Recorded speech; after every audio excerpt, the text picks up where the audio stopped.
मुरथरा का मौसम एक बार फिर बदला नजर आया है और अब लोगों को गर्मी से थोड़ी राहत मिलती नजर आई है। मौसम विभाग ने मौसम में हो रहे बदलाव को लेकर क्या कुछ जानकारी साझा की है, क्या कुछ बताया है, चलिए विस्तार से बताते हैं।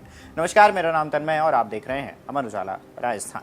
बात अगर मौसम की कर रहे हैं तो समझिए कि 30 मार्च को मौसम में उतार चढ़ाव रहा है, जबकि कोटा और चित्तौड़गढ़ जैसे इलाके जो हैं वहां पे अधिकतम तापमान 37 डिग्री वो दर्ज किया गया है। जबकि कई शहरों की अगर हम बात करें तो वहां 2 से 6 डिग्री तक पारा गिरा है। जयपुर समेत कई शहरों में भीषण गर्मी से राहत इस बीच महसूस की गई है। राजस्थान में वेस्टर्न डिस्टर्बेंस का असर वो देखने को मिला है। मंगलवार को भी इसकी जारी रहने की संभावना है। मौसम विभाग के मुताबिक आज प्रदेश के 7 जनपदों में आंधी और बारिश हो सकती है, जबकि इसका प्रभाव अप्रैल के पहले सप्ताह तक बना रहेगा। सोमवार की अगर हम बात करें तो इस सिस्टम का सबसे ज़्यादा असर जो है वो देखने को मिला है। कोटा और कई जनपदों में तेज हवाओं के साथ बारिश हुई है। वहीं कुछ जगहों पर ओलावृष्टि भी दर्ज की गई है। कोटा में 20.4 मिलीमीटर से अधिक बारिश रिकॉर्ड हुई है, जबकि अलवर की अगर हम बात करें तो वहाँ पे कोट कासिम और टप्पू कड़ा में भी हल्की बारिश दर्ज हुई है।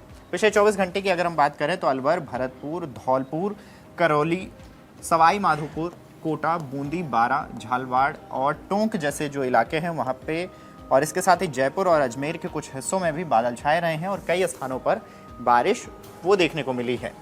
श्रीगंगानगर, हनुमानगढ़, चूरू और बीकानेर में भी हल्की बारिश दर्ज की गई है। मौसम में आए इस बदलाव से तापमान में गिरावट दर्ज की गई है। कई शहरों में अधिकतम तापमान जो रिकॉर्ड किया गया है वो 2 से 6 डिग्री तक नीचे आया है, जिससे लोगों को गर्मी से राहत मिली है। कोटा और चित्तौड़गढ़ में अधिकतम जो तापमान रिकॉर्ड किया गया है वो 37 डिग्री सेल्सियस वो रिकॉर्ड किया गया है।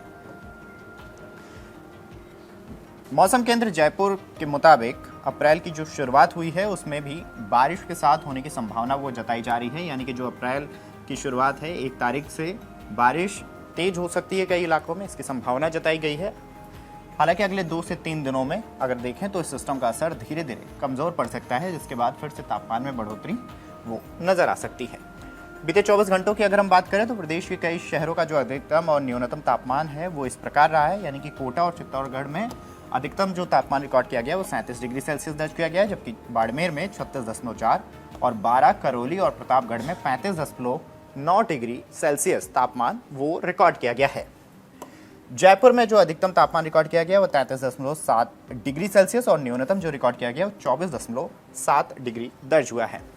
अजमेर में 34 और 24.3, अलवर में 35 डिग्री सेल्सियस, न्यूनतम जो है वो 20.4 और उदयपुर में 35, न्यूनतम की बात करें तो 23.2, पिलानी की बात करें तो 33 और न्यूनतम की बात करें तो 20 से 21 डिग्री सेल्सियस के आसपास वो दर्ज किया गया है। जोधपुर की बात करें तो 35 डिग्री सेल्सियस तापमान रहा है। जो न्यूनतम तापमान है वो 25.7 डिग्री सेल्सियस रिकॉर्ड किया गया है। बीकानेर में भी यही हाल रहा है। अगर आप देखें तो इसमें 31 डिग्री सेल्सियस यहाँ पे ये तापमान रिकॉर्ड किया गया है, जबकि न्यूनतम की अगर हम बात करें तो 24 रहा है। चूरू की बात करें तो वहाँ 31.5 और न्यूनतम की बात करें तो 22.2 डिग्री सेल्सियस रहा। गंगानगर में 34 और न्यूनतम की बात करें तो 20.6 और नागौर की बात करें तो 32 और न्यूनतम की बात करें तो 24.6 डिग्री तापमान दर्ज हुआ है। दौसा में भी 35.3, पाली में 34 और सिरोही में 30 डिग्री सेल्सियस तापमान वो रिकॉर्ड किया गया है। कुल मिला के बात इतनी है कि मौसम में जो बदलाव देखा जा रहा है वो लगातार बदल रहा है और इसका असर देखने को मिल सकता है। कहीं बारिश, आंधी और इसका असर है तो आने वाले दिनों में एक बार फिर गर्मी अपना रूप दिखाने लगेगी। मौसम में हो रहे बदलाव को लेकर आपकी क्या राय है, हमें कमेंट करके जरूर बताएं। आपके राज्य की खबरें, आपके शहर की खबरें सबसे पहले जानने के लिए देखते रहें अमर उजाला। चैनल को सब्सक्राइब जरूर कर लें और पाएं हर अपडेट।